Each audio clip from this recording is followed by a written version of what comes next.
Air laut pasang dengan ketinggian gelombang mencapai 4 meter yang terjadi di sepanjang pantai di wilayah selatan Bali diperkirakan terjadi hingga 10 Juni mendatang.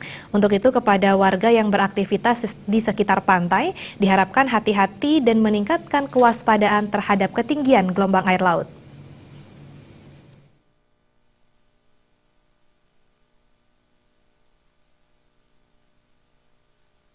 Kepala Bidang Data dan Informasi BMKG Wilayah 3 Denpasar Nyoman Gede Wiryajaya menerangkan kenaikan air laut disebabkan dua faktor, yakni naik pasang akibat astronomi atau adanya gaya tarik-menarik bulan bumi serta faktor cuaca.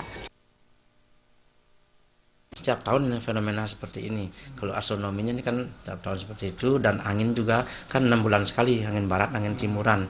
Kalau sekarang ini angin timuran, dia artinya kalau udah konsisten bertiup dari timuran, ini berarti kita sudah di musim kemarau. Dari sistem permodelan yang dimiliki, BMKG Wilayah 3 Denpasar memprediksi gelombang tinggi mencapai 4 meter diperkirakan terjadi hingga 10 Juni mendatang. Pada Senin 6 Juni 2016, ketinggian gelombang laut tercatat mencapai 3 meter, selanjutnya 7 Juni mencapai 3,5 meter, sampai 9 Juni pada ketinggian 4 meter dan 10 Juni diperkirakan mencapai 3,5 meter.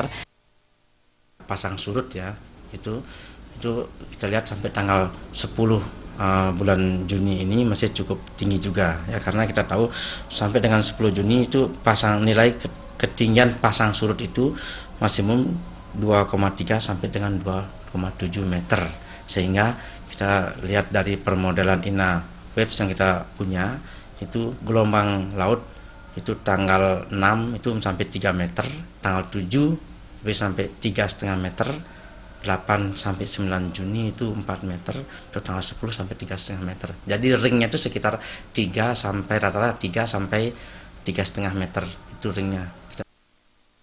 Berdasarkan pantauan di sepanjang Pantai Kuta, para wisatawan masih beraktivitas dengan normal di bibir pantai meski terpantau ketinggian ombak di atas normal. Alit Sidi dan Bayu di Bali TV.